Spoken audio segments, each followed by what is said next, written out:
a piece of equity we see, and something you speak about in Ruthless Equity, is starting the year and ending the year below grade level. When we feel or hear that students are below grade level, we try to support learning by meeting students where they are. However, this doesn't give students access to grade level standards. How can we support and make shifts in our work? Rather, a lead classroom teacher, administrator, district leaders, so that students are getting that grade level content. Let me tell you something.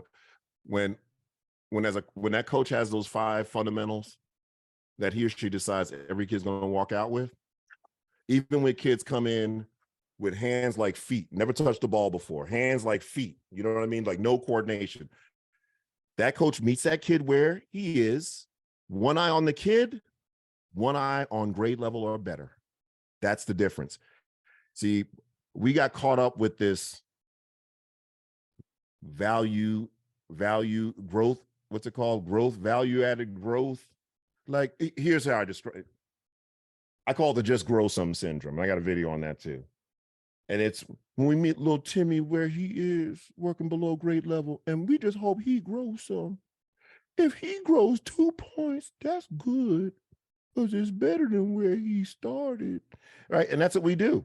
And what Mike Maddow's, my friend and colleague, Mike Maddow's talks about, that ends up being parallel play. So the kids who are on grade level or better, like they grow, right? It becomes parallel play. I advocate meeting kids where they are, but you got to have one eye on where they have to go. And that's got to be grade level or better. Otherwise you are dead. What you're doing there to me is even like, that scares me more than racism. Racism, at least the racist tells me up front, and I live in the deep South, racists tell you up front where you stand. I can handle that. But this, let's just hope he grows some, that's that misplaced sympathy. It's one of the most insidious forms of low expectations, because it tastes like cotton candy and smells like love, but it's the worst. It's the worst.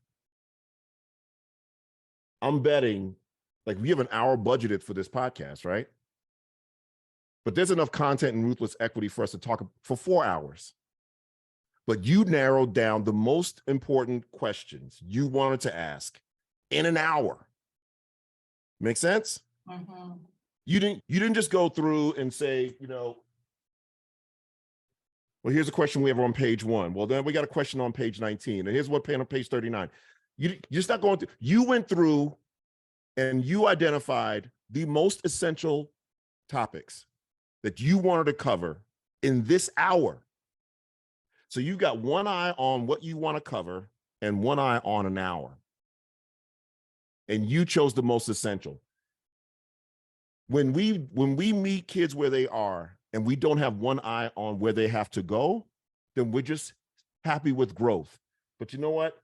I've never had an educator, when I ask them what they want school to provide their child or a child they love, they've never answered it. Well, we just hope he just grow a little bit. We just hope he grows some, and that's all. That's another version of playing scared. It's another version, because sometimes kids are so far behind, it scares the hell out of us a little bit. But what other option do we have? What other option do we have? That's the only way this can happen. So yes, meet them where they are. And here's another thing. When you meet a child where he is with one eye on where they have to go, it's going to pace you. You're going to automatically start figuring out what's most important. What can I get to? Right? So I don't know what time it is there, but let's say you got something, let's say we're done in 15 minutes and you got something planned for the next hour after that, right? But for some reason, you get a call, something happens, some disruption in your life that takes a half hour, and you've only got a half hour left to get done what you need to get done. You're going to rearrange things in your mind. You're going to rearrange your resources, because if you truly want to get that thing done that you budgeted an hour for, but you only got a half hour, you're going to operate differently. You're not going to operate like you got an hour. You're going to operate like you got a half hour, and you got to hit that goal. That's what happens when you focus on grade level or better. When there's no urgency, when it's just, we just hope he grow a little bit. If he just finished 2 points, better. That's progress. That's misplaced sympathy. It's the lowest form of low expectations. And again, I've been telling teachers, look, spare me your tears unless they're accompanied with rigor.